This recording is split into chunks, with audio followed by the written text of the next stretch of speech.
Welcome students. आज हम लोग कार्बोकेटाइन की स्टेबिलिटी को आगे कंटिन्यू करते हैं। लास्ट क्लास में हम लोग ने बाईसाइक्लो कंपाउंड्स का क्लासिफिकेशन देखा था।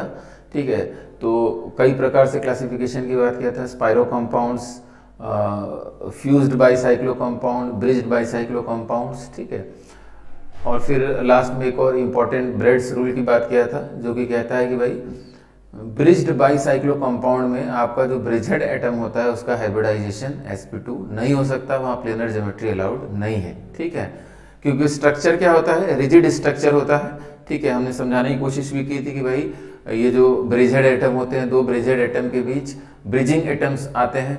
ठीक है, और वो बेसिकली क्या करते हैं, पुल की तरह दोनों के बीच कनेक्शन का काम करते हैं। 3 डायमेंशनल स्ट्रक्चर होता है, इस पर हम लोगों ने बातचीत कर रखी है। ठीक है, तो फिर से एक बार रिपीट करें।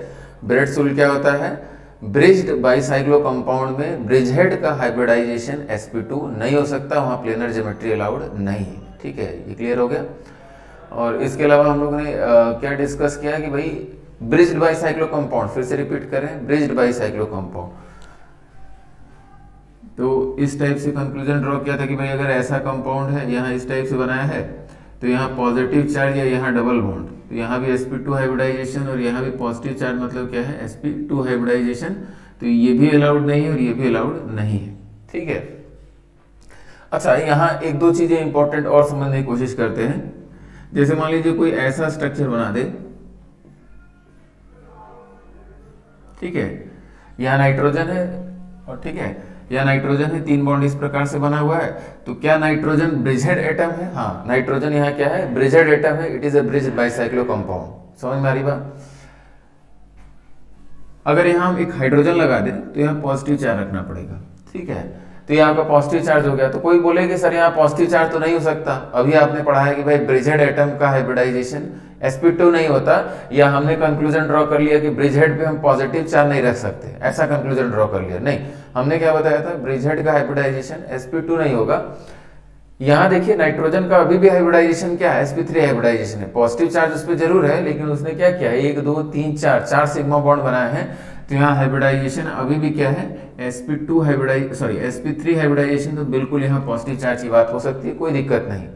ब्रिजेड एटम का हाइब्रिडाइजेशन यहाँ अभी भी क्या है, sp3 है। तो यहाँ कंफ्यूज मत होइएगा सर कि पॉजिटिव चार्ज तो नहीं रखते थे, वो कार्बन की बात कर रहे थे हम। ठीक है, कार्बन में पॉजिटिव चार्ज होगा तो यहाँ हाइब्रिडाइजेशन क्या हो गया है, sp2 हो गया है, तो वो समस्या है।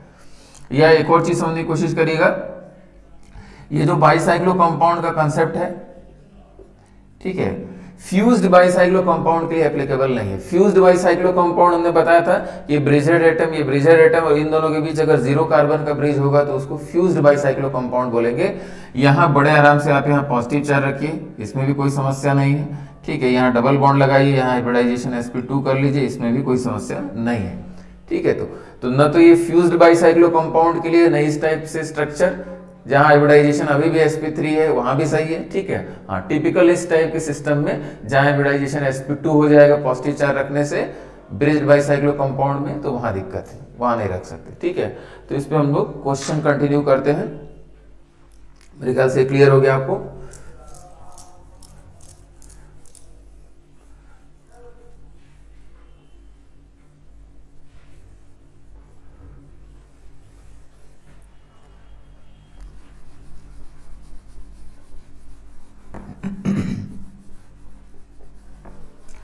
चलिए, इसको क्वेश्चन से, अब एक छोटा सा ये पॉइंट था, इसको हमने क्लियर कर दिया।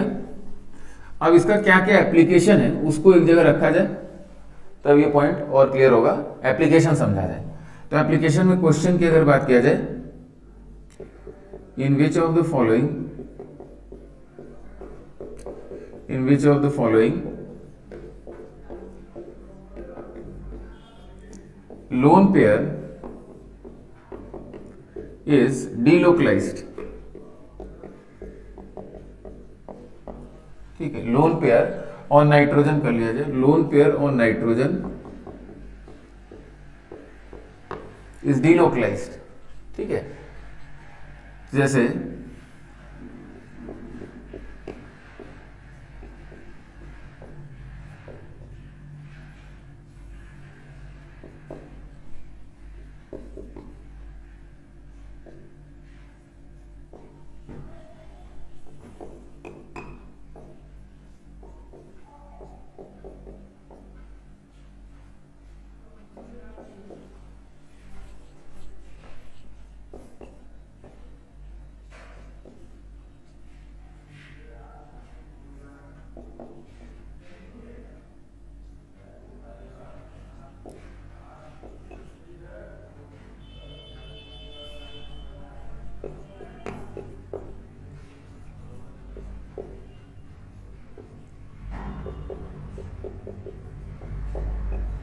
चलिए इन चारों एग्जांपल को ध्यान समझने की कोशिश करिए। लोन पेयर कहाँ लोकलाइज्ड है, कहाँ डीलोकलाइज्ड है। यहाँ देखा जाए ये लोन पेयर और यहाँ कार्बोनिल के साथ रेजोनेंस में बिल्कुल डीलोकलाइज्ड है, कोई समस्या इसमें नहीं है।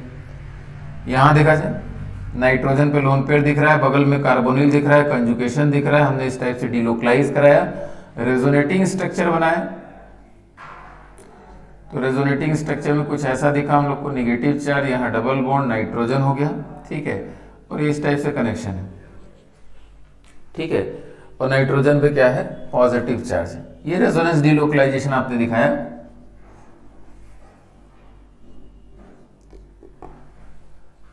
तो क्या ये रेजोनेटिंग स्ट्रक्चर बनाया जाए, ठीक है। तो यहां फिर से ध्यान से देखिए, यहाँ पॉजिटिव चार्ज है और नाइट्रोजन ने एक यहाँ पाई बॉन्ड फॉर्मेशन किया है, ठीक है। तो 0 लोन पेयर और 3 सिग्मा बॉन्ड, तो हाइब्रिडाइजेशन क्या हो चुका है, sp2 हाइब्रिडाइजेशन हो चुका है। फिर से ध्यान समझिएगा, यहाँ हाइब्रिडाइजेशन क्या हो चुका है, sp2 हाइब्रिडाइजेशन हो चुका है ब्रिजेड एटम का, ठीक है, ये ब्रिजेड एटम है। तो हाइब्रिडाइजेशन sp2, तो ऐसा स्ट्रक्चर आप नहीं बना सकते, इसका मतलब यहाँ क्या है, डीलोकलाइजेशन नहीं है। तो नाइट्रोजन का जो लोन पेयर है ब्रिजेड एटम पे, वो रेजोनेंस में पार्टिसिपेट नहीं कर पाएगा। रेजोनेंस में पार्टिसिपेट करने से क्या हो जाएगा, उस एटम का हाइब्रिडाइजेशन वहां पे चेंज करेगा, ठीक है। तो यहाँ नाइट्रोजन का लोन पेयर क्या है, लोकलाइज्ड, लोकलाइज्ड लोन पेयर, ठीक है। यहां देखा जाए, यहां डीलोकलाइजेशन कराया आपने इस प्रकार से, रेजोनेटिंग स्ट्रक्चर बनाया, यहाँ आपका O- हो गया, डबल बॉन्ड पॉजिटिव, यहाँ हाइब्रिडाइजेशन क्या हो गया, sp2 हाइब्रिडाइजेशन हो गया। लेकिन यहां समस्या नहीं है, ठीक है, क्योंकि ये ब्रिजेड एटम तो है, लेकिन ये क्या है, फ्यूज्ड बाइसाइक्लो कंपाउंड है, यहाँ 0 कार्बन का ब्रिज है, तो वहां कोई समस्या नहीं, वो नॉर्मल है, ठीक है, नॉर्मल केस है, तो यहाँ कोई दिक्कत नहीं है, यहाँ डीलोकलाइज लोन पेयर है। और यहाँ भी देखिए, यहाँ भी लोन पेयर अगर आप डीलोकलाइज कराते हैं तो आपको पहचानना है कि भाई ये ब्रिजेड एटम है और क्या है, ये ब्रिजेड एटम है। ब्रिजेड एटम के हाइब्रिडाइजेशन में कोई फर्क नहीं पड़ रहा है, वहाँ कार्बन का हाइब्रिडाइजेशन sp3 हाइब्रिडाइजेशन ही रहेगा, तो बिल्कुल यहाँ डीलोकलाइज हो जाएगा, कोई समस्या नहीं है, ठीक है। यहाँ नाइट्रोजन हो गया, डबल बॉन्ड पॉजिटिव चार्ज और O-, तो बिल्कुल यहाँ डीलोकलाइज हो जाएगा। मेरे ख्याल से पॉइंट आपको समझ में आ गया, कहाँ लोकलाइज्ड होगा, कहाँ डीलोकलाइज्ड होगा।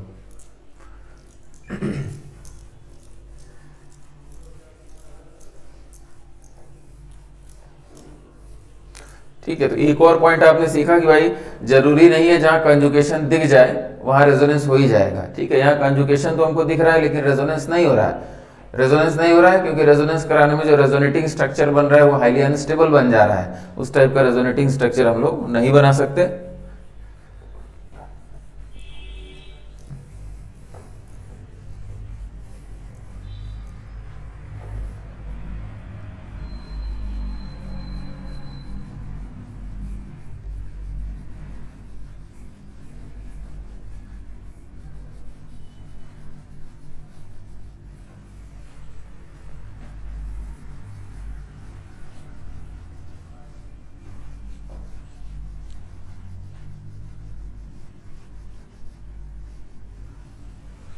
ठीक है, अगला क्वेश्चन देखा जाए।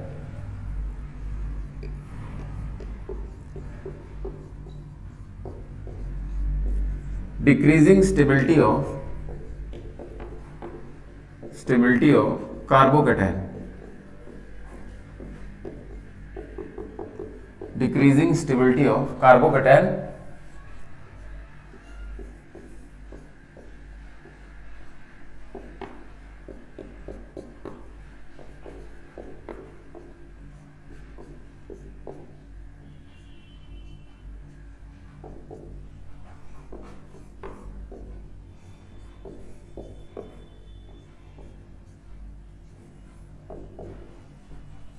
चलिए करिए इसको।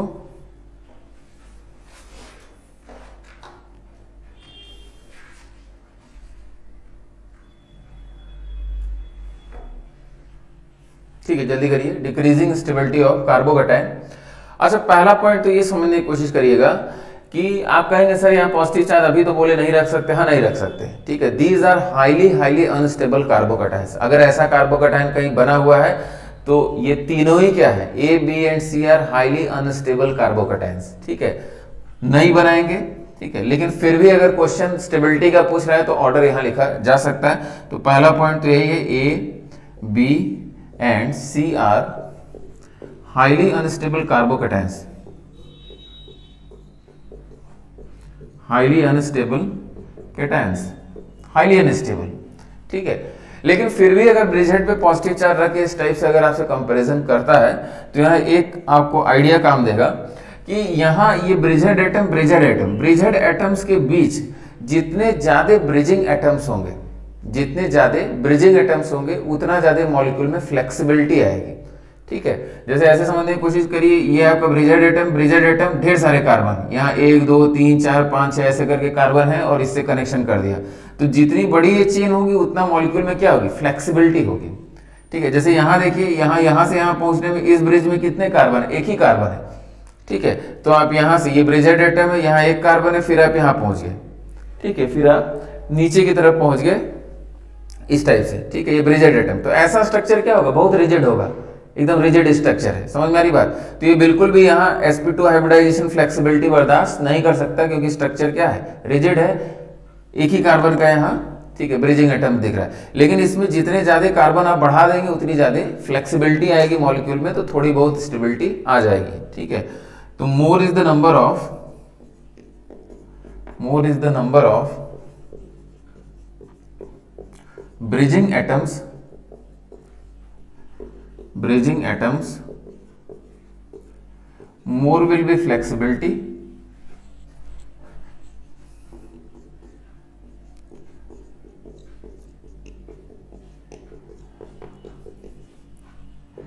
and more is the stability,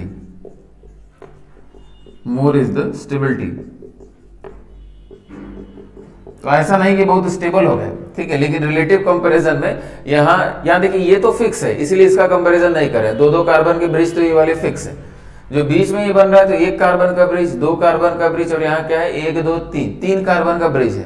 तो जितने ज्यादा कार्बन एटम्स उतनी फ्लेक्सिबिलिटी, उतनी ज्यादा स्टेबिलिटी। तो स्टेबिलिटी ऑर्डर क्या हो गया, सी हो गया, उसके बाद बी हो गया, उसके बाद ए हो गया, ठीक है। तो ये तो एक कार्बोकैटायन की स्टेबिलिटी का क्वेश्चन इसमें पूछा जाता है, ठीक है। मेरे ख्याल से क्लियर हो गया आपको।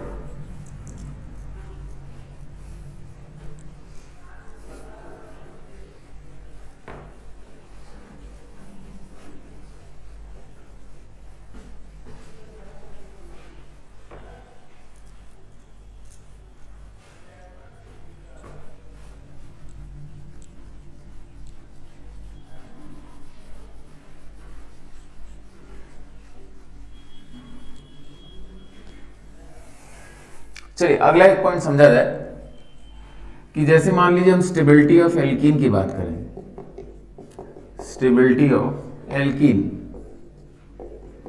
देखिए आपने एक छोटा सा पॉइंट पढ़ा, लेकिन उसका एप्लीकेशन हर जगह आएगा, ठीक है। डिलोकलाइजेशन ऑफ लोन पेयर में, या एल्कीन की स्टेबिलिटी में, या कार्बोकैटायन की स्टेबिलिटी में, ठीक है। तो उस कॉन्सेप्ट को हर जगह देख लिया जाए। जैसे मान लीजिए अगर इस टाइप से कंपाउंड है तो ये एल्कीन है, ठीक है। और एल्कीन की स्टेबिलिटी का कारण क्या होता है, हाइपर कंजुगेशन आपने पढ़ा। तो ये अल्फा कार्बन और अल्फा हाइड्रोजन, तो 4 अल्फा हाइड्रोजन है, हाइपर कंजुगेटिव स्ट्रक्चर्स बनेंगे और ये स्टेबलाइज हो जाएगा। लेकिन अगर हमने इस प्रकार से बना दिया, ठीक है, तो ये कंपाउंड कैसा हो गया, ये ब्रिजहेड कंपाउंड हो गया, ये ब्रिजहेड एटम्स हो गया और ये बाइसाइक्लो कंपाउंड हो गया, ठीक है। इसको एक बार फिर से बनाएं,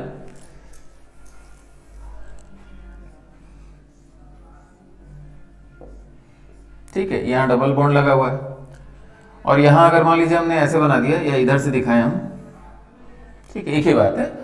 तो आपका क्या हो गया, ये आपके ब्रिजहेड एटम्स हो गए, कार्बन एटम्स, ठीक है, और ये ब्रिज्ड बाइसाइक्लो कंपाउंड हो गया।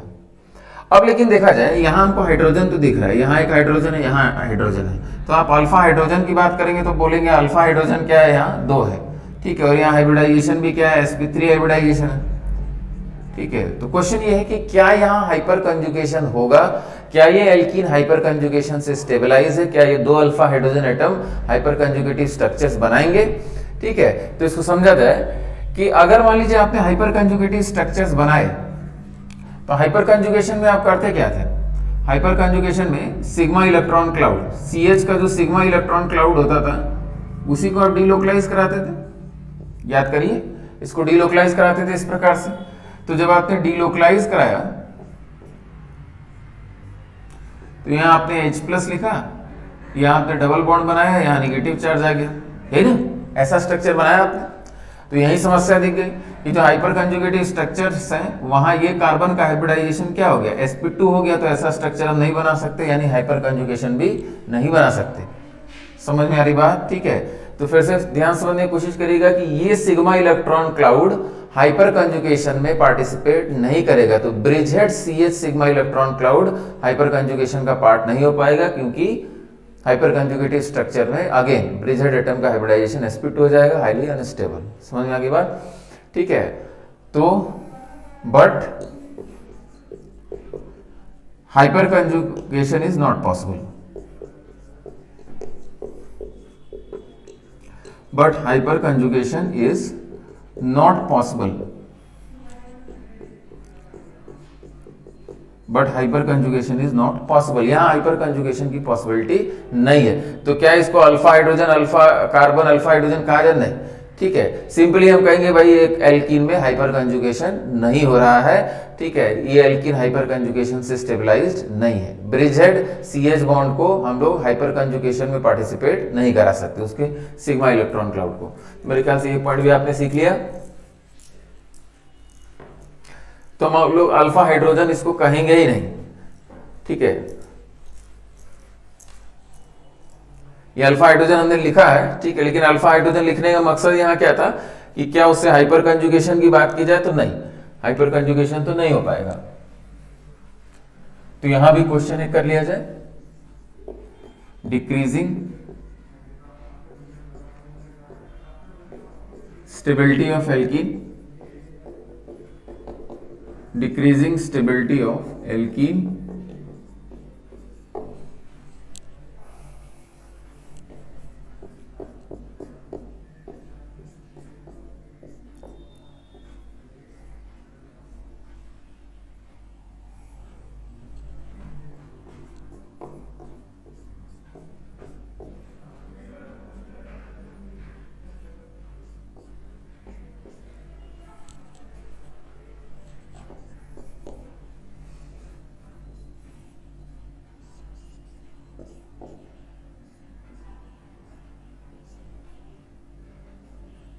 चलिए, ये 3 एल्कीन दिए हुए हैं, इनकी डिक्रीजिंग स्टेबिलिटी। अच्छा, क्वेश्चन पूछने का तरीका और क्या हो सकता है? या तो स्टेबिलिटी का सवाल पूछेगा, या तो आपको हीट ऑफ हाइड्रोजनेशन का सवाल पूछेगा। ठीक है, और for same number of pi bond हम लोगों ने क्या कंक्लूजन किया था? भाई it is inversely proportional to stability.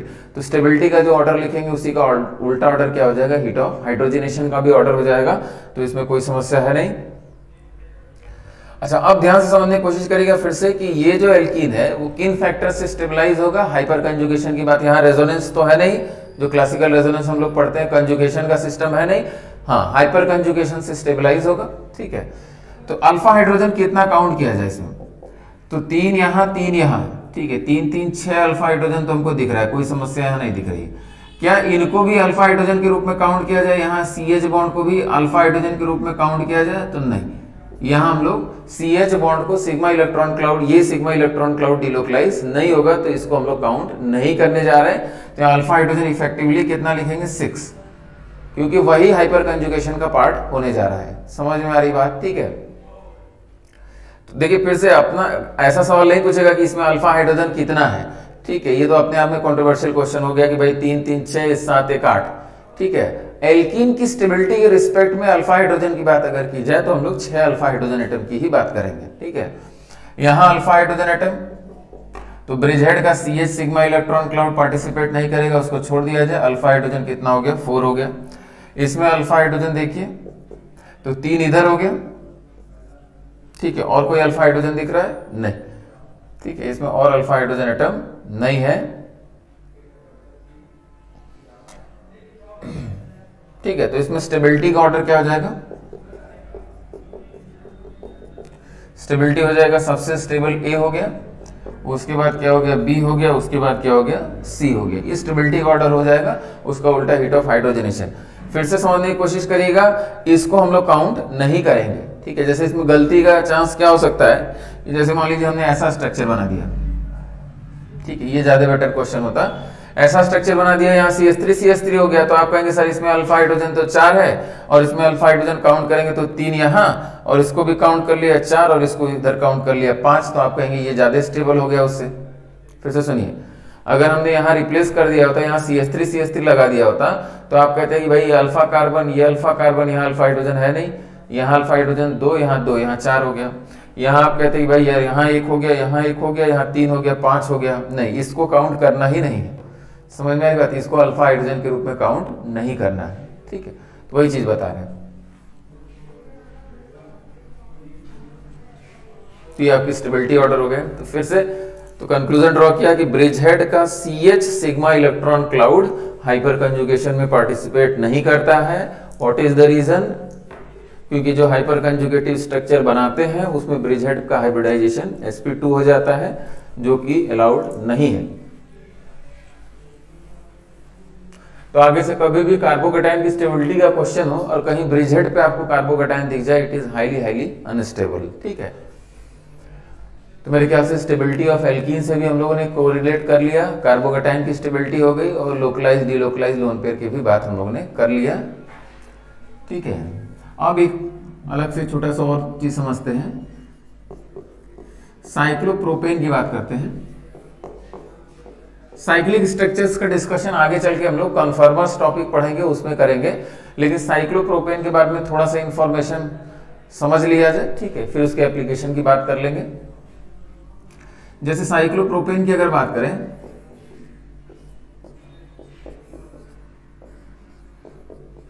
तो ये इसका रिप्रेजेंटेशन हो गया, या मान लीजिए हम इसको ऐसे रिप्रेजेंट कर दें। ठीक है, ये आपका साइक्लोप्रोपेन हो गया। अच्छा, यहां कार्बन का हाइब्रिडाइजेशन अगर देखा जाए तो यहां हाइब्रिडाइजेशन क्या है? sp3 हाइब्रिडाइजेशन है, हर जगह sp3 हाइब्रिडाइजेशन है। और अगर sp3 हाइब्रिडाइजेशन है, ठीक है, तो यहां बॉन्ड एंगल की अगर बात करें sp3 हाइब्रिडाइजेशन, तो बॉन्ड एंगल रिक्वायर कितना करता है? ठीक है, तो ये रिक्वायरमेंट तो आपकी होती है 109 डिग्री 28 मिनट की, लेकिन यहां बॉन्ड एंगल है कितना? ये बॉन्ड एंगल है 60 डिग्री। ठीक है, तो फिर से समझने की कोशिश करिए कि यहां रिक्वायरमेंट कार्बन का हाइब्रिडाइजेशन sp3 हाइब्रिडाइजेशन है, रिक्वायरमेंट आपकी क्या है?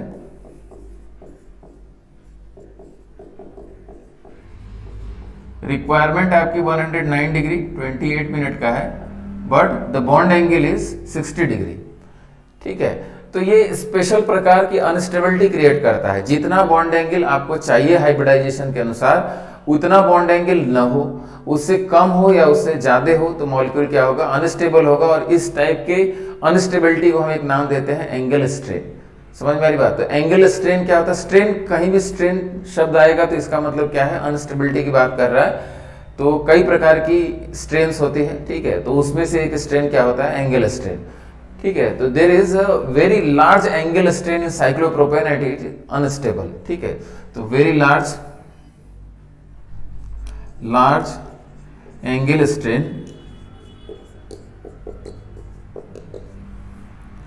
is present in cyclopropane. Large angle strain is present in cyclopropane. एक बार फिर से हम समझाएं, यहां कार्बन का हाइब्रिडाइजेशन क्या है? sp3 हाइब्रिडाइजेशन है। ठीक है, बॉन्ड एंगल की रिक्वायरमेंट कितनी है? 109 डिग्री 28 मिनट। ये अंदर के बॉन्ड एंगल की बात करें, और भी इसमें बॉन्ड एंगल है, उनका डिस्कशन अभी थोड़ी देर में करेंगे। ये भी वो एक बॉन्ड एंगल दिख रहा है। ठीक है, लेकिन ये जो कार्बन कार्बन कार्बन वाला बॉन्ड एंगल है, ये होना कितना चाहिए था? 109 डिग्री 28 मिनट, है कितना? 60 डिग्री। तो बहुत ज्यादा डेविएशन है आइडियल बॉन्ड एंगल से, तो इसका मतलब क्या हो गया? वेरी वेरी अनस्टेबल, और इस अनस्टेबिलिटी को हमने नाम दे दिया एंगल स्ट्रेन। तो जितना ज्यादा नॉर्मल एंगल से, इस एंगल से डेविएट करेगा, उतनी ही ज्यादा अनस्टेबिलिटी आएगी और उतना ही ज्यादा एंगल स्ट्रेन होगा। ठीक है, तो साइक्लोप्रोपेन में मैक्सिमम एंगल स्ट्रेन होता है।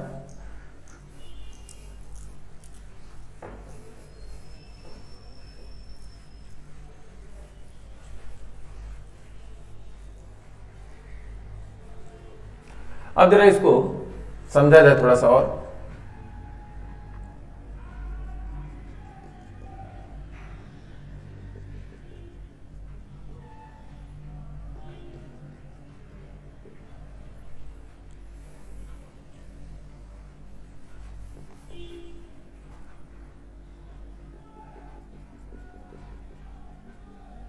ठीक है। अच्छा, यहाँ आपका कार्बन हो गया, यहाँ कार्बन हो गया, हाइब्रिडाइजेशन sp3 है, तो sp3 हाइब्रिडाइजेशन है, तो यहाँ आपका हाइड्रोजन एक बना दिया हमने, यहाँ आपका हाइड्रोजन,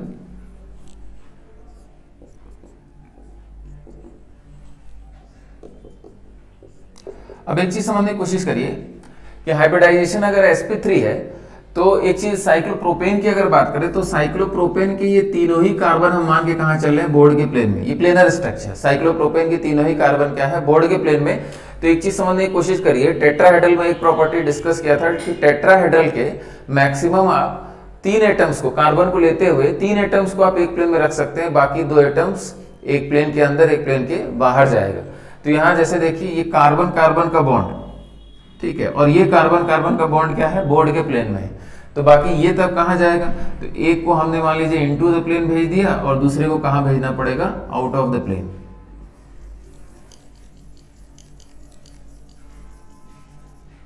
ये सिचुएशन होगी, ठीक है। तो ये भी वही बात है, एक आपका इनटू द प्लेन चला जाएगा, एक आपका आउट ऑफ द प्लेन, यहां भी वही बात है, एक आपका आउट ऑफ द प्लेन गया, एक आपका इनटू द प्लेन चला जाएगा। ये किसकी प्रॉपर्टी डिस्कस हो रही है, ये आपका क्या है, टेट्राहेड्रल स्ट्रक्चर है ना, तो टेट्राहेड्रल याद करिए थोड़ा सा, टेट्राहेड्रल की बात करिए तो ये अगर CH4 की बात करें,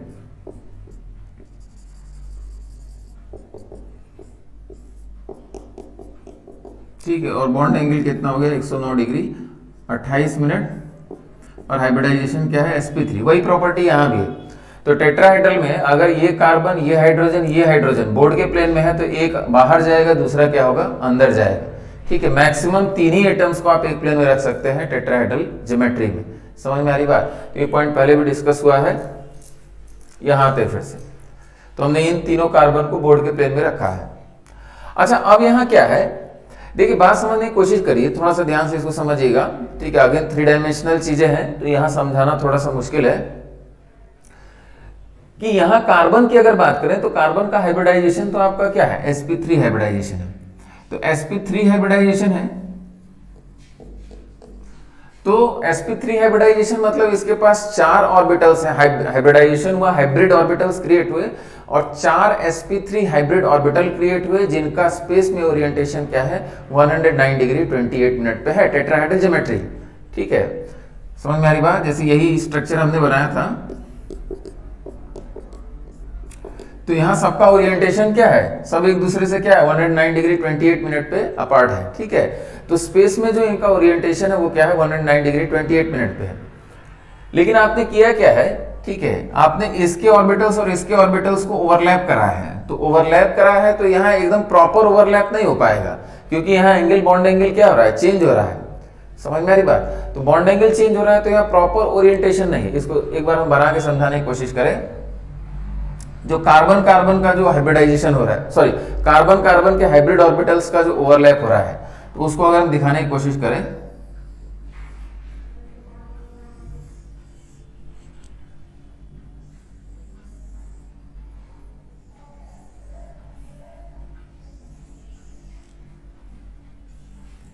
ये कुछ इस प्रकार से होता है, ठीक है। यहां बॉन्ड एंगल कितना है, बॉन्ड एंगल तो 60 डिग्री का है, ये बॉन्ड एंगल कितना है, 60 डिग्री का, ठीक है, और ये हमने ओवरलैप दिखाया, ठीक है। अब ध्यान सुनिएगा फिर से कि यहां जो ऑर्बिटल्स हैं, फिर से ध्यान समझने की कोशिश करिएगा, अगर मान लीजिए हाइब्रिडाइजेशन यहां, सॉरी, ओवरलैप नहीं होता, तो ओवरलैप नहीं होता तो इस हाइब्रिड ऑर्बिटल का ओरिएंटेशन क्या रहा होता, 109 डिग्री 28 मिनट पे स्पेस में ओरिएंटेशन में है, ठीक है, यहाँ पे, और यहाँ भी क्या है, 109 डिग्री 28 मिनट पे। और आपने क्या किया है, इनको बेसिकली क्या किया है, आपस में ओवरलैप कराने के लिए इसमें ट्विस्ट किया है, ठीक है, जबरदस्ती का ओवरलैप करा है। इनका ओरिएंटेशन कुछ है, ठीक है, ओरिएंटेशन कुछ है इस स्पेस में, और आपने क्या किया है, इसको जबरदस्ती ओवरलैप कराने की कोशिश की है। तो ये एकदम इस डायरेक्शन में नहीं है, फिर से ध्यान समझने की कोशिश करिएगा, इस ऑर्बिटल का, sp3 हाइब्रिड ऑर्बिटल का जो ओरिएंटेशन है वो इस लाइन के अलॉन्ग नहीं है, जैसे सिग्मा बॉन्ड कैसे बनता है, सिग्मा बॉन्ड तो हेड ऑन ओवरलैप से बनता है ना, ठीक है, लेकिन इनका ओरिएंटेशन क्या इसके डायरेक्शन में है, क्या इस हाइब्रिड ऑर्बिटल का ओरिएंटेशन इसके डायरेक्शन में नहीं, इनका ओरिएंटेशन एक दूसरे की डायरेक्शन में नहीं है।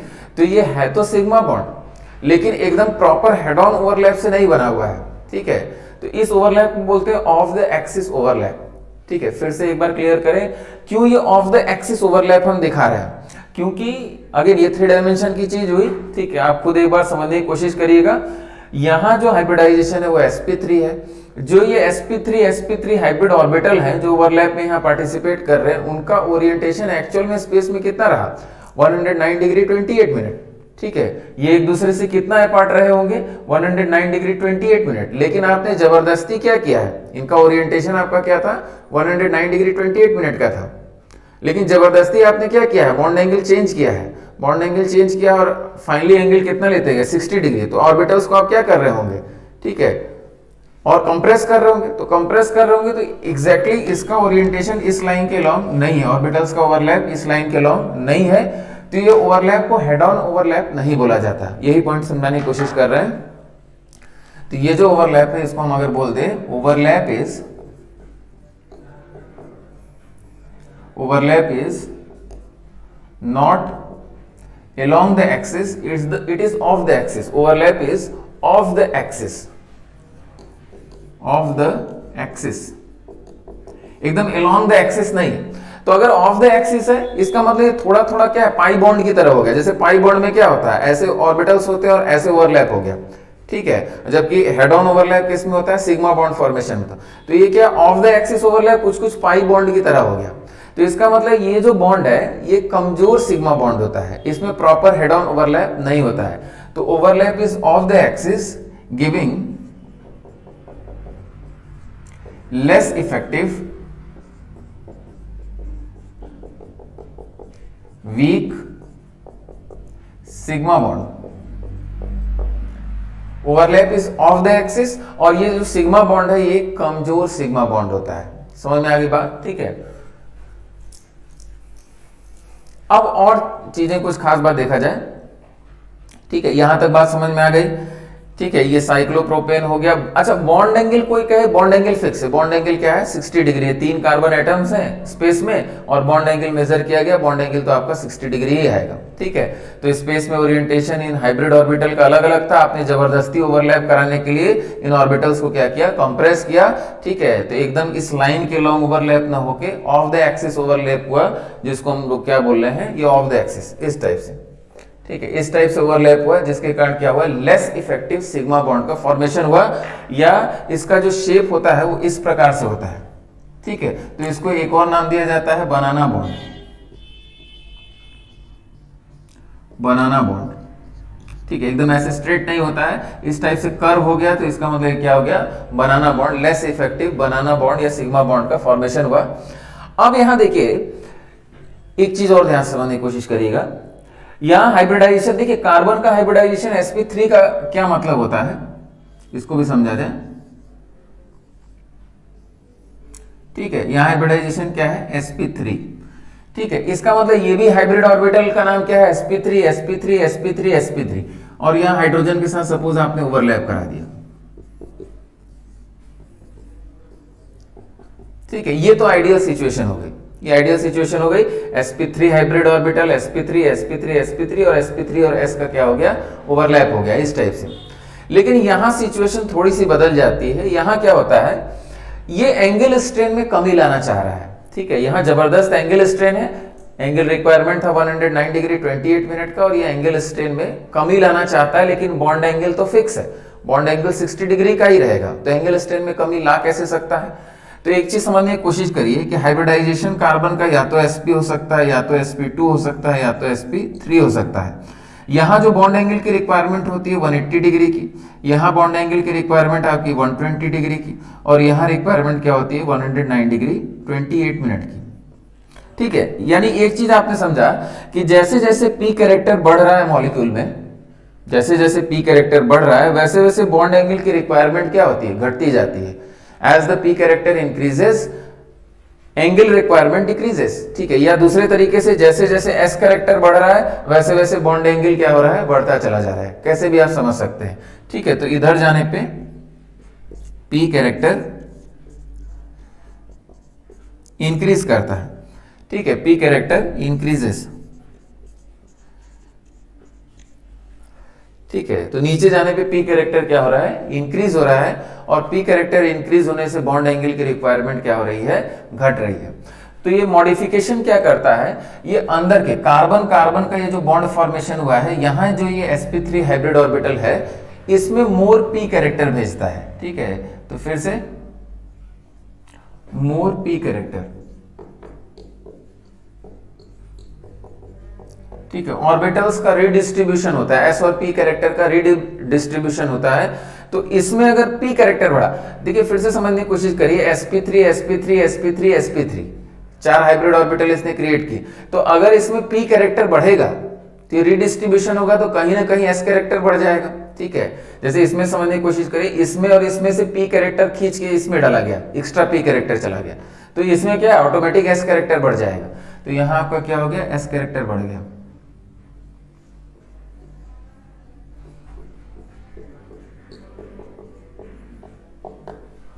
ठीक है। और यहां पी कैरेक्टर बढ़ गया, ठीक है। तो फिर से कंक्लूड कर लिया जाए कि ये जो sp3 हाइब्रिड ऑर्बिटल है, जो कार्बन कार्बन यहां बॉन्ड फॉर्मेशन हो रहा है sp3 तो अंदर के जो sp3 हाइब्रिड ऑर्बिटल है, अंदर के मतलब जो कार्बन कार्बन बॉन्ड फॉर्मेशन कर रहे हैं, उसमें p कैरेक्टर बढ़ेगा। तो p कैरेक्टर बढ़ने से क्या एंगल चेंज हो जाएगा, नहीं, एंगल तो चेंज नहीं होगा, लेकिन p कैरेक्टर बढ़ने से एंगल स्ट्रेन में कमी आएगी, ठीक है। तो to decrease the angle strain, ठीक है, p character is increased in the internal bonds, ठीक है। अंदर के जो कार्बन कार्बन वाले बॉन्ड हैं, जो sp3 hybrid orbital sp3 hybrid orbital के बीच हो रहा है, उसमें p कैरेक्टर बढ़ेगा तो एंगल स्ट्रेन में कमी आ जाएगी, बॉन्ड एंगल वही रहेगा 60 डिग्री, ठीक है, क्योंकि रिक्वायरमेंट घटेगी। और बाहर s कैरेक्टर बढ़ने का नतीजा क्या होता है, बाहर s कैरेक्टर बढ़ गया, इसमें भी s कैरेक्टर बढ़ गया, इसमें भी s कैरेक्टर, तो ये निष्कर्ष ये आता है कि बाहर का जो बॉन्ड एंगल होता है वो 114 डिग्री का होता है। समझ में आ रही बात? तो बाहर का बॉन्ड एंगल बढ़ गया। अच्छा, बाहर का बॉन्ड एंगल बढ़ गया क्योंकि उसके पास ऑप्शन है, ठीक है, वो ओपन है, तो ओपन है तो अपना एंगल बढ़ा सकता है। एस कैरेक्टर बढ़ा, ठीक है, एस कैरेक्टर बढ़ा, तो जैसे जैसे एस कैरेक्टर बढ़ेगा उसका बॉन्ड एंगल क्या होगा, बढ़ जाएगा, ठीक है, वो तो आपको दिख जाएगा। लेकिन अंदर बॉन्ड एंगल फिक्स है, लेकिन अंदर फिक्स बॉन्ड एंगल में अगर पी कैरेक्टर बढ़ाया तो क्या हो जाएगा, एंगल स्ट्रेन में कमी आ जाएगी, ठीक है। तो फिर फाइनली कंक्लूड करते हम लोग,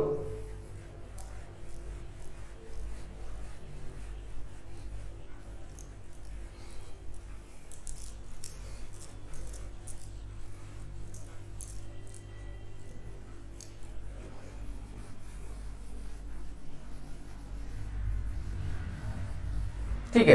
तो एक बार जो इसका कंक्लूजन है वो हम बता दें आपको,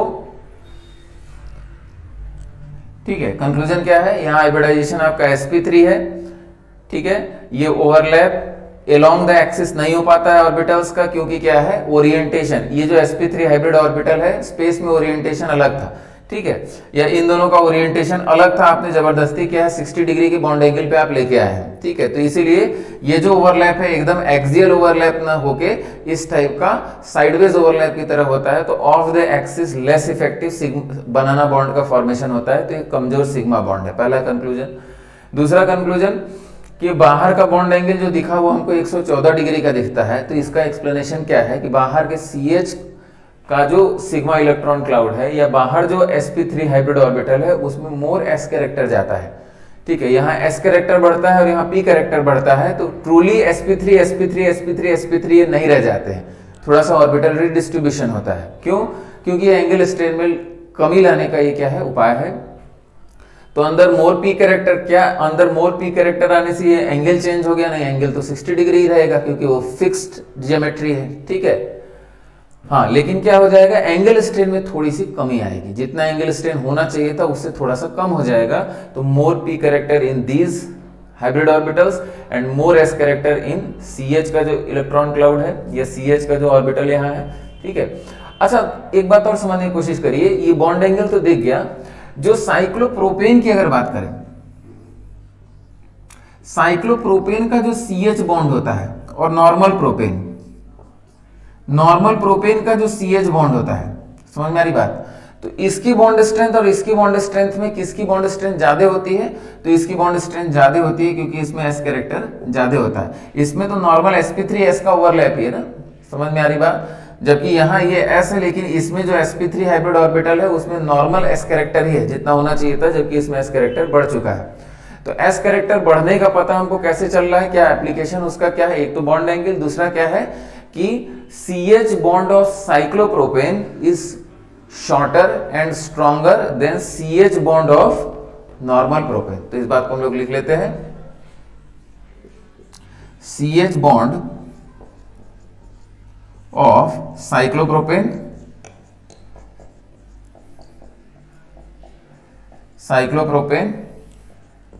is shorter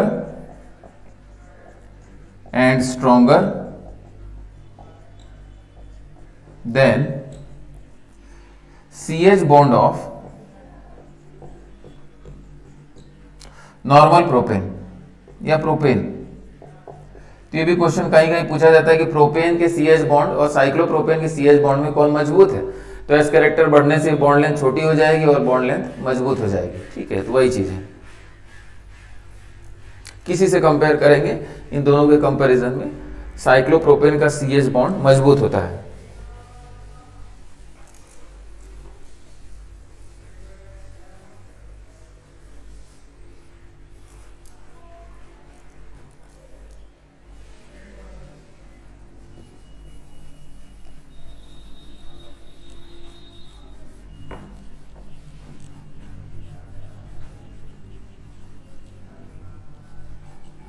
अच्छा, ये पूरी बात हम लोग डिस्कस कर रहे हैं, ठीक है, लेकिन इसका एप्लीकेशन जो डिस्कस करेंगे वो काफी इंपॉर्टेंट होगा।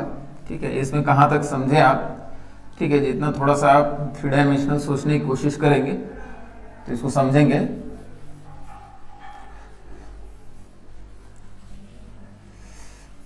देखा जाए,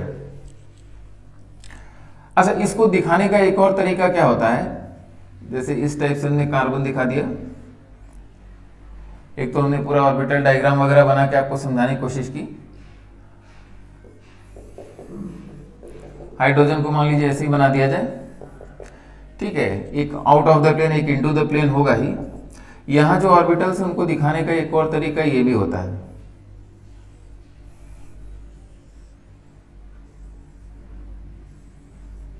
ठीक है, ठीक है, बनाना की शेप में दिखाया जाता है। तो ये कारण वही है कि भाई एग्जैक्टली हेड ऑन ओवरलैप नहीं होता है, ठीक है, तो ये भी दिखाने का तरीका है। तो ये क्या है आपका बनाना बॉन्ड, बनाना बॉन्ड, ये पॉइंट समझ में आ गया। तो ऐसे भी दिखाया जाता है, ये जो यहाँ बॉन्ड बना है ऑफ द एक्सिस ओवरलैप से, तो लेस इफेक्टिव सिग्मा बॉन्ड या बनाना बॉन्ड। तो ये भी रिप्रेजेंटेशन है, बना लीजिएगा।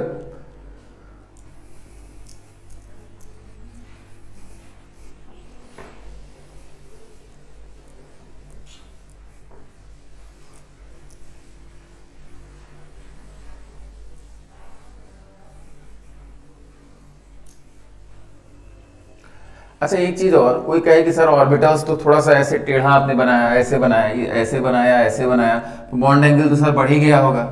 नहीं, बॉन्ड एंगल की अगर बात करें तो बॉन्ड एंगल मेजरमेंट का जो तरीका है, ठीक है, जो इंस्ट्रूमेंट इस्तेमाल किया जाता है उससे हमको 3 कार्बन दिखेंगे। ये कार्बन हमको दिख गया, ठीक है, 3 कार्बन दिखेंगे, ठीक है, इस टाइप से, और फिर हम उसको ज्वाइन करेंगे और फिर बॉन्ड एंगल देखेंगे तो बॉन्ड एंगल क्या दिखेगा हमको 60 डिग्री। समझ में आ रही बात। तो एट न्यूक्लियस के बीच, ये न्यूक्लियस हो गया, ठीक है, इस टाइप से पोजीशन दिख गया, आपने इसको ज्वाइन किया और यहाँ बॉन्ड एंगल क्या दिखा आपको 60 डिग्री दिखा। समझ में आ रही बात, जो तरीका होता है।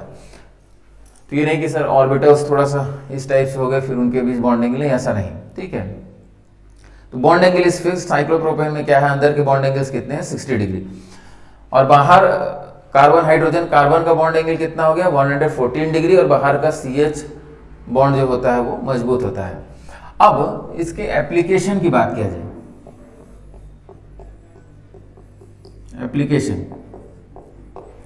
एप्लीकेशन में एक कार्बोकैटायन इस टाइप का अगर बनाया जाए, यहां CH2 प्लस, इसको बोला जाता है साइक्लोप्रोपिल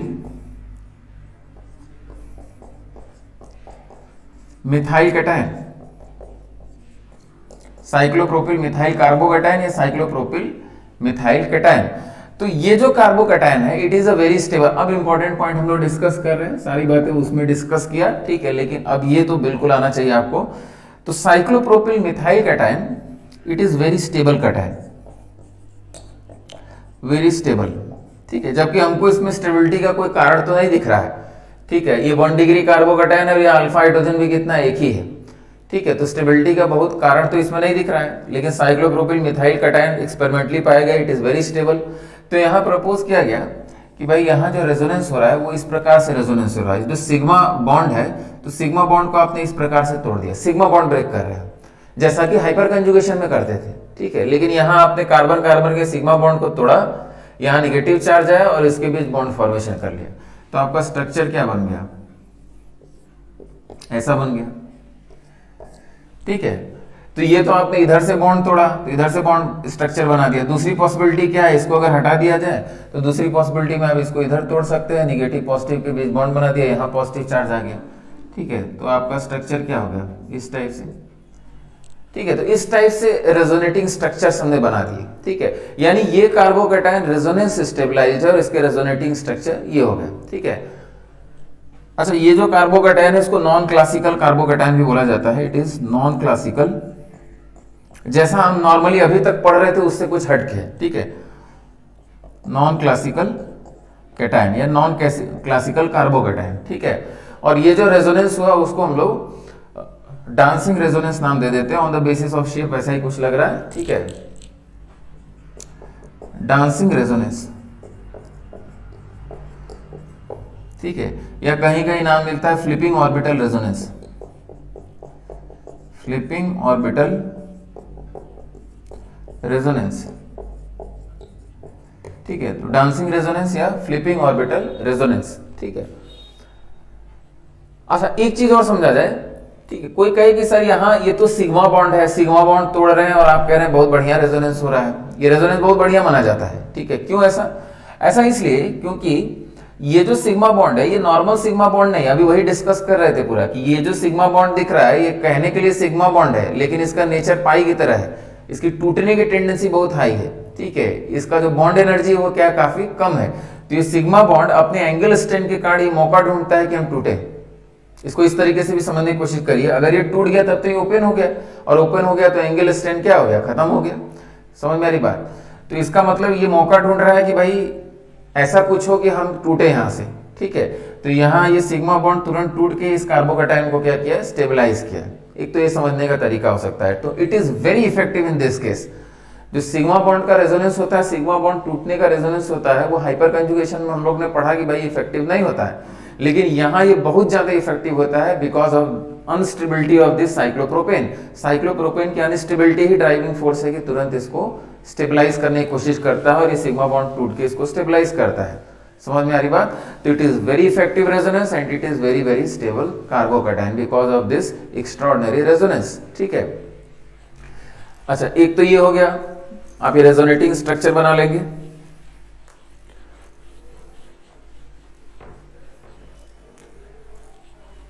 दूसरा, अगर मान लीजिए ऑर्बिटल डायग्राम से समझाने की कोशिश किया जाए कि एक्चुअल में क्या हुआ, तो उसको आप ऐसे भी समझ सकते हैं।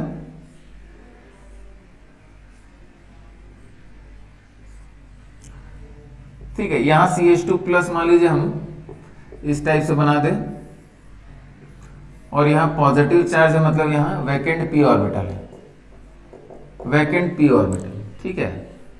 अच्छा, यहां देखा जाए तो यहां अब ये भी बनाया आपने,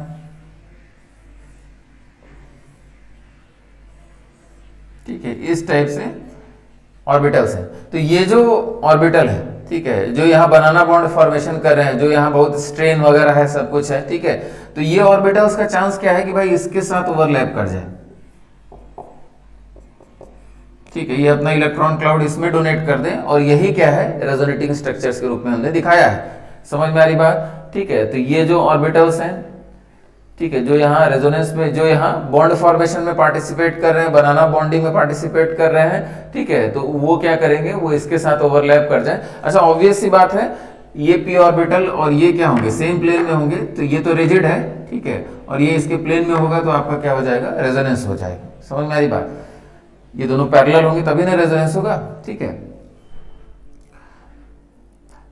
ये पॉइंट क्लियर हो गया। तो ठीक है, इन दोनों में रेजोनेंस की पॉसिबिलिटी, मतलब ये जो ऑर्बिटल है ये इसमें इलेक्ट्रॉन अपनी डेंसिटी डोनेट कर दे और ये रेजोनेटिंग स्ट्रक्चर हमने बनाया है, ठीक है। मेरे ख्याल से क्लियर हो गया, आगे बढ़ा जाए।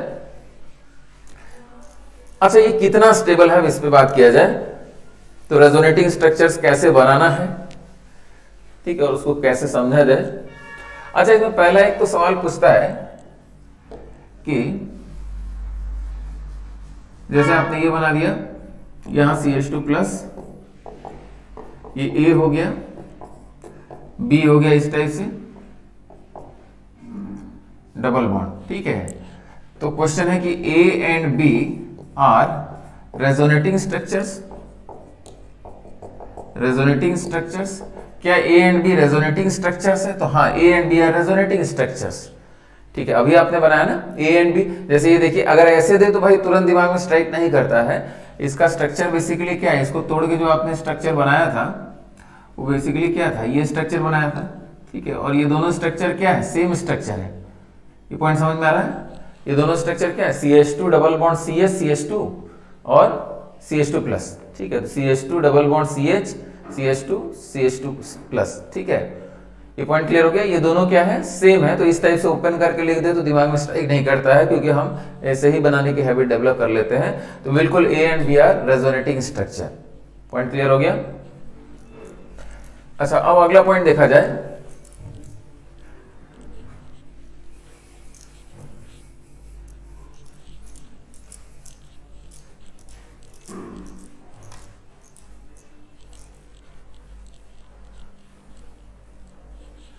कुछ इसमें एक्सपेरिमेंटल फैक्ट्स हैं, ठीक है। तो एक दो एक्सपेरिमेंटल फैक्ट्स तो हम लोग याद करेंगे और बाद में धीरे धीरे इसका एक्सप्लेनेशन देखेंगे। अभी हर चीज एक जगह लिख ले रहे हैं, बाद में धीरे धीरे इसको और डिटेल में देखा जाएगा। जैसे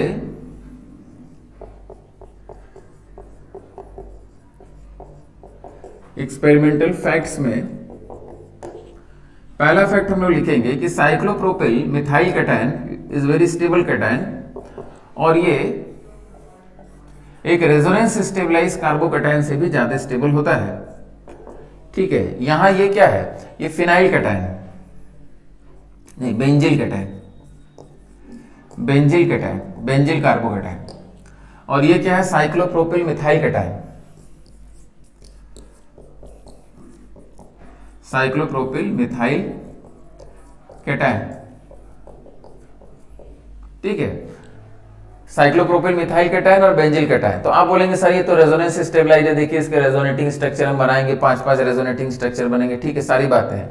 लेकिन इसका जो हमने रेजोनेंस बनाया वो फार मोर इफेक्टिव हो जाता है, और एक्सपेरिमेंटली ये पाया गया कि भाई ये इस कार्बोकैटायन से ज्यादा स्टेबल कार्बोकैटायन है। समझ में आ रही बात, ठीक है। तो आप इसके फेवर में ही बात बोलेंगे, जो बात बोलेंगे, तो यानी आप जो बोलेंगे भाई ये जो फ्लिपिंग ऑर्बिटल रेजोनेंस या डांसिंग रेजोनेंस हो रहा है, ठीक है, साइक्लोप्रोपिल मिथाइल कैटायन में, ये बहुत इफेक्टिव होता है, इसीलिए जो स्टेबिलिटी भी आती है वो काफी ज्यादा आती है, ठीक है।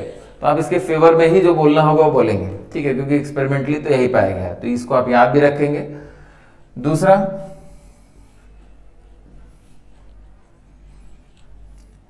ठीक है, इस टाइप से अगर याद रखा जाए,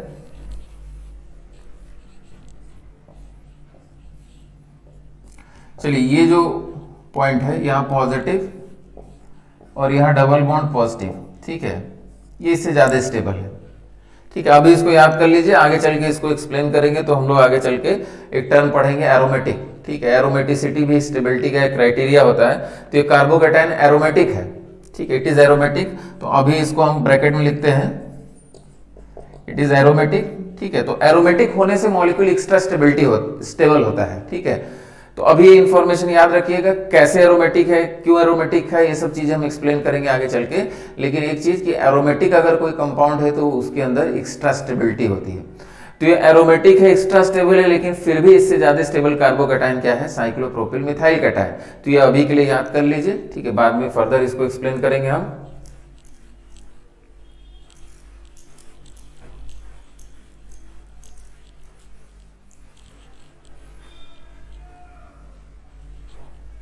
तीसरा एक पॉइंट,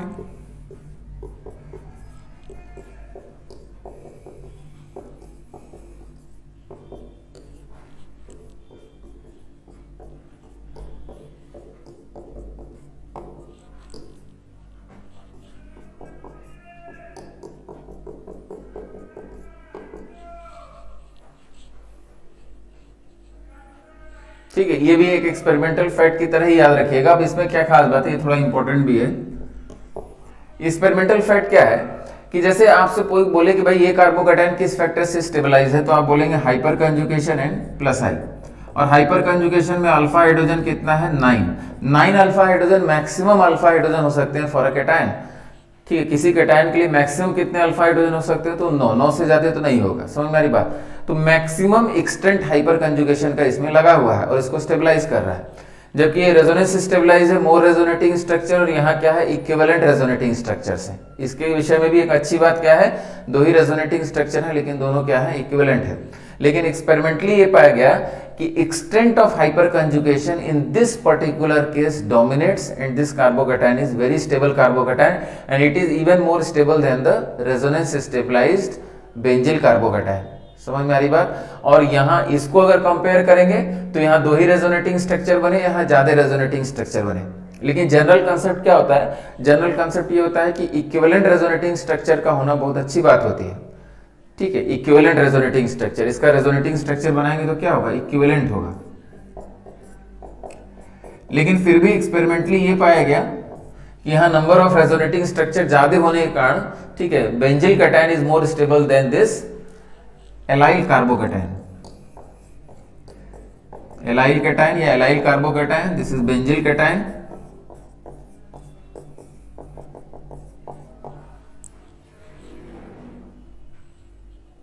ठीक है,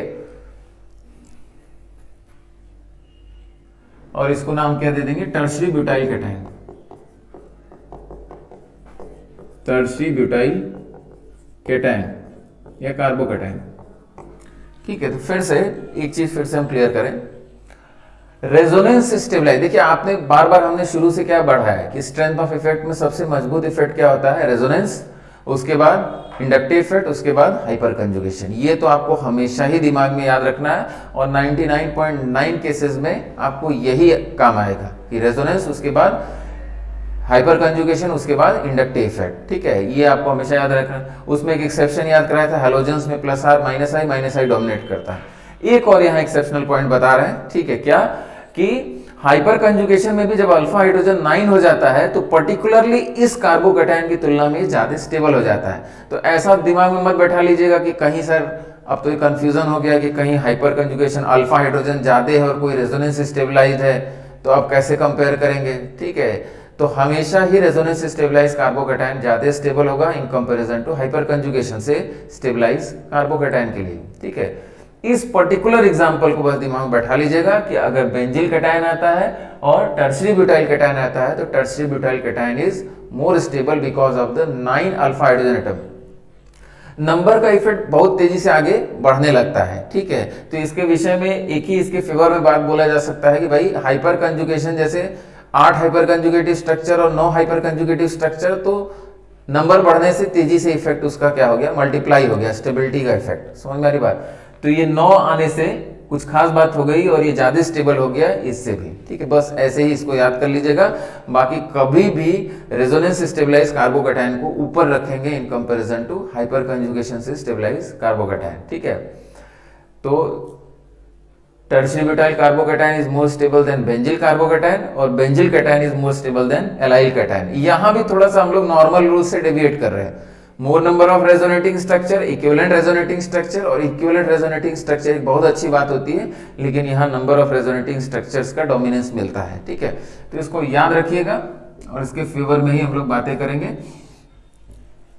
ठीक है, बहुत जरूरत, देखिए जो याद करने वाले पॉइंट्स हैं उनकी बहुत जरूरत नहीं पड़ने वाली। ठीक है, आपका जो कॉमन कंसेप्ट है उसी से लगभग सारे सवाल होंगे।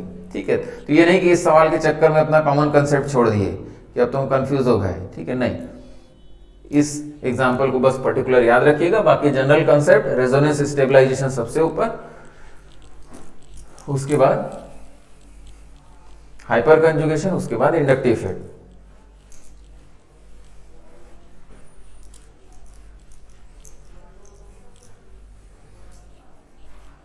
ठीक है, तो ये हम लोगों ने स्टेबिलिटी ऑफ कार्बोकैटायन डिस्कस कर लिया। अच्छा, एक पॉइंट इसमें और हम डिस्कस कर दें जल्दी से। ठीक है, 2 मिनट में और जल्दी से डिस्कस करते हैं।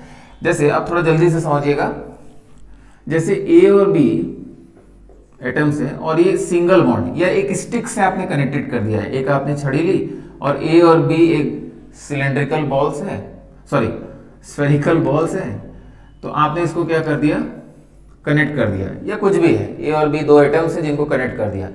तो ए और बी के बीच फ्री रोटेशन है, फ्री रोटेशन।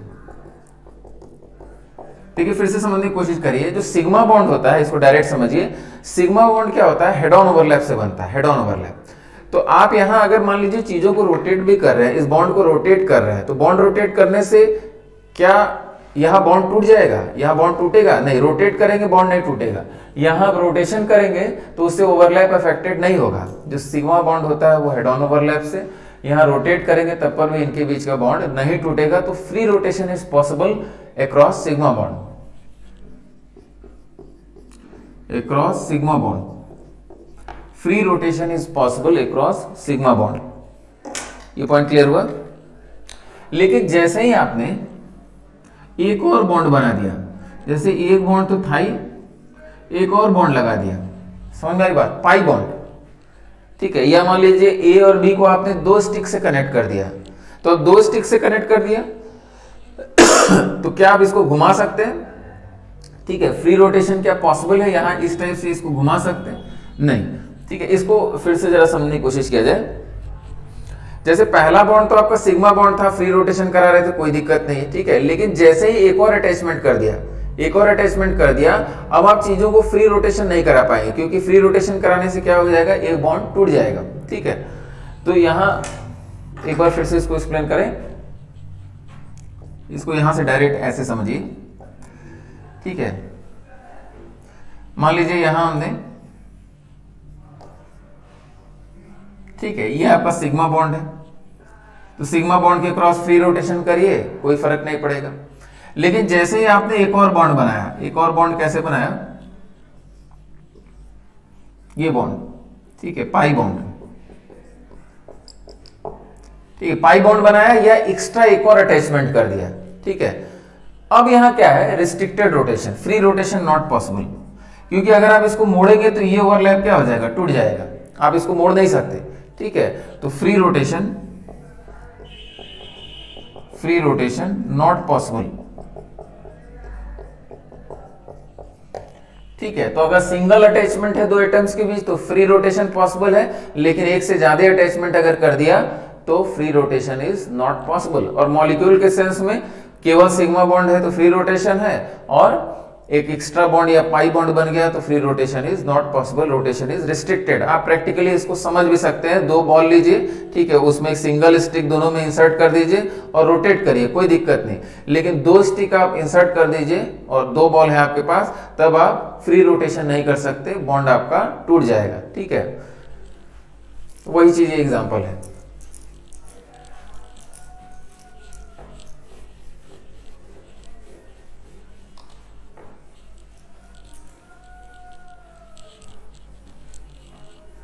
अब इसमें क्वेश्चन क्या है, जैसे इतनी बात हमने की,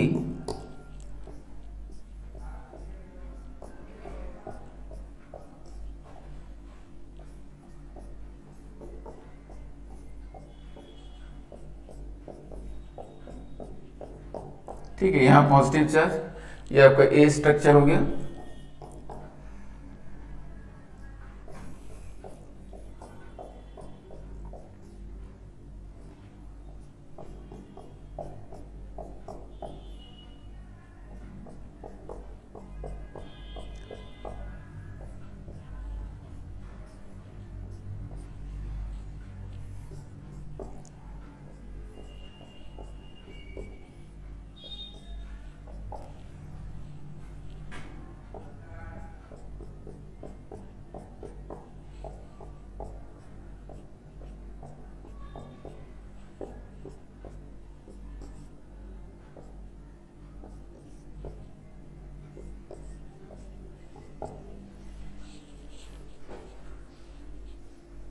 ठीक है। इस टाइप के तीन कार्बोकैटायन है और आपको स्टेबिलिटी का ऑर्डर पूछ रहा है,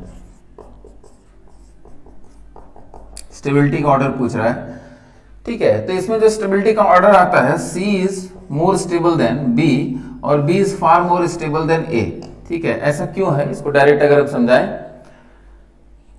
ठीक है, देखिए, अच्छा आप ध्यान से सुनिएगा, बस एक लाइन का छोटा सा एक्सप्लेनेशन है।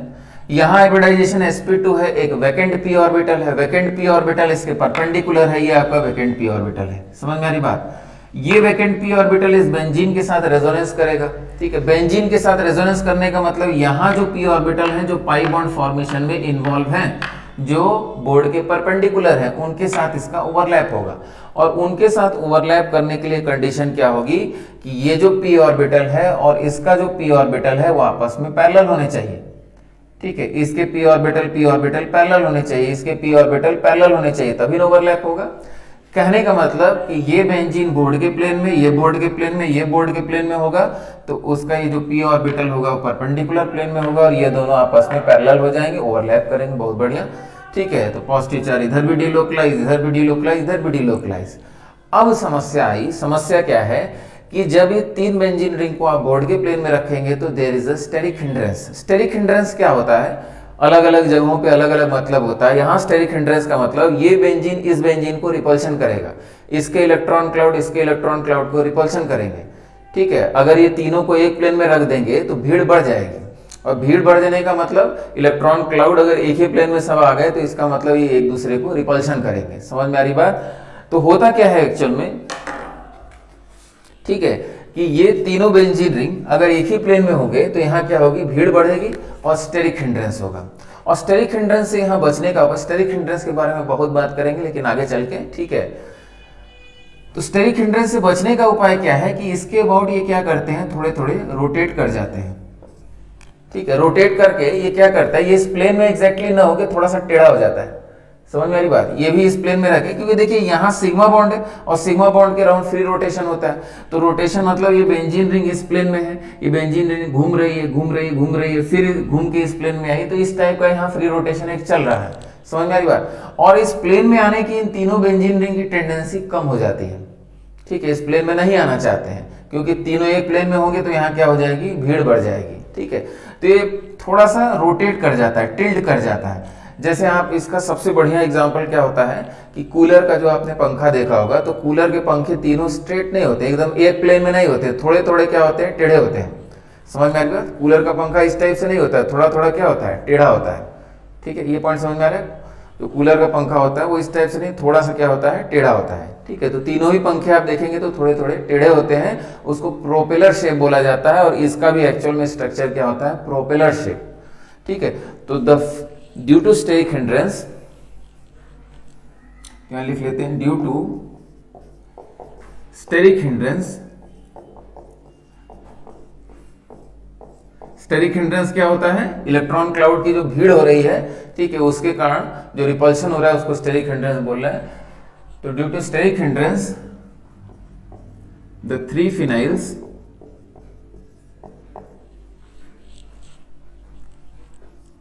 are not in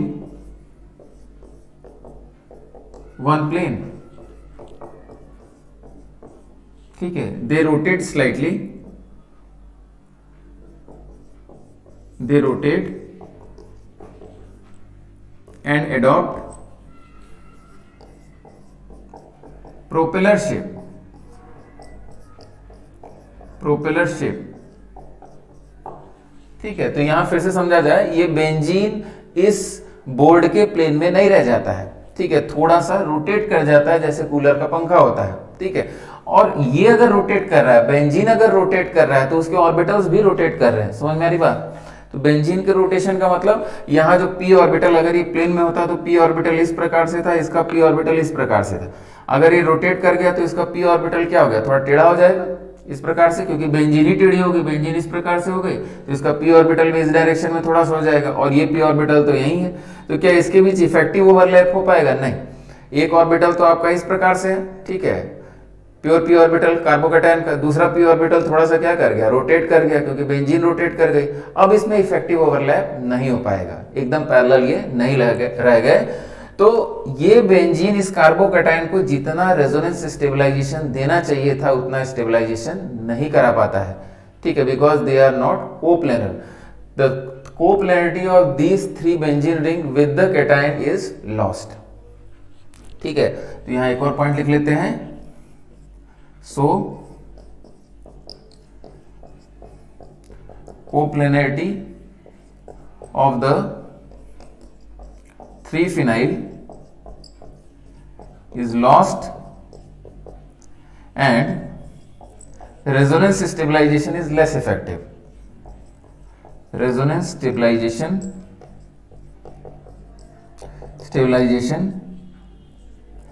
is less effective.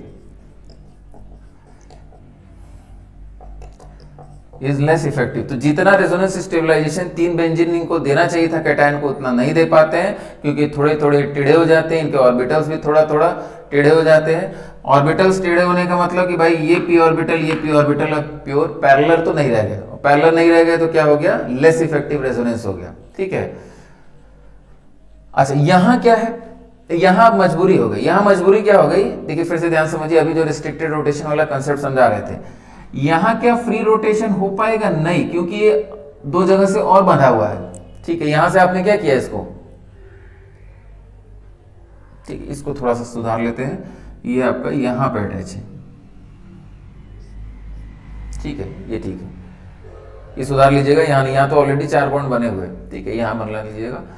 तो फिर से यहाँ क्या रिस्ट्रिक्टेड रोटेशन है, यहाँ रिस्ट्रिक्टेड रोटेशन है, यहाँ भी रिस्ट्रिक्टेड रोटेशन है, क्योंकि एक एक्स्ट्रा बॉन्ड बना के आपने रोटेशन को रिस्ट्रिक्ट कर दिया, और रोटेशन रिस्ट्रिक्ट हो गया मतलब ये तीनों बेंजीन रिंग की मजबूरी है कि बोर्ड के प्लेन में रहा जाए, और बोर्ड के प्लेन में रहेंगे तो आपको इफेक्टिव रेजोनेंस करना ही पड़ेगा इस वैकेंट पी ऑर्बिटल के साथ। ठीक है, तो 3-phenyl are coplanar, 3-phenyl are coplanar, और कोप्लेनर होना इस पी ऑर्बिटल के रेजोनेंस के लिए क्या हो जाएगा, बहुत बढ़िया हो जाएगा। और यहां देखिए, यहां तो ये 3 बेंजीन रिंग कोप्लेनर भी हैं, और बगल में ये क्या कर रहा है, 3-3 क्या है, लोन पेयर है, ऑक्सीजन के और प्लस आर इफेक्ट लगा के रेजोनेंस करा रहे, रेजोनेंस कराने के कारण यहां नेगेटिव चार्ज दे रहे हैं, नेगेटिव पॉजिटिव बॉन्ड फॉर्मेशन हो रहा है। समझ में आ रही बात, तो एक्स्ट्रा स्टेबलाइजेशन तीनों ऑक्सीजन के लोन पेयर के प्लस आर इफेक्ट से ही मिल जाएगा। तो बेंजीन का रेजोनेंस भी हो गया और ऑक्सीजन के लोन पेयर का प्लस आर इफेक्ट भी हो गया, जो इस कार्बोकैटायन को स्टेबलाइज करेगा। ध्यान से देखिए, ऑक्सीजन का लोन पेयर डिलोकलाइज होगा तो आपका कहां आ जाएगा, यहां, और यहां नेगेटिव पॉजिटिव बॉन्ड फॉर्मेशन। तो सी में क्या है, स्टेबिलिटी का फैक्टर, तीनों बेंजीन कोप्लेनर है और 3-3 लोन पेयर का प्लस आर इफेक्ट भी लग रहा है। यहाँ तीनों बेंजीन कोप्लेनर है, अच्छा खासा रेजोनेंस हो जाएगा, और यहाँ तीनों बेंजीन कोप्लेनर नहीं है, resonance is less effective because of the free rotation, और स्टेरिक हिंड्रेंस हो रहा है, तो फ्री रोटेशन के कारण ये प्लेन छोड़ देंगे। ठीक है, तो मेरे ख्याल से आपको समझ में आ गया स्टेबिलिटी ऑर्डर। ठीक है, तो और नेक्स्ट क्लास में जल्दी से हम लोग फ्री रेडिकल और कार्बोनाइन की स्टेबिलिटी डिस्कस कर देंगे, एक ही क्लास में हो जाएगा, उसमें बहुत समय नहीं लगेगा। ठीक है, तो आप कार्बोकैटायन के जितने भी क्वेश्चन है सब कर ले जाएंगे, कोई दिक्कत नहीं। ठीक है, थैंक यू।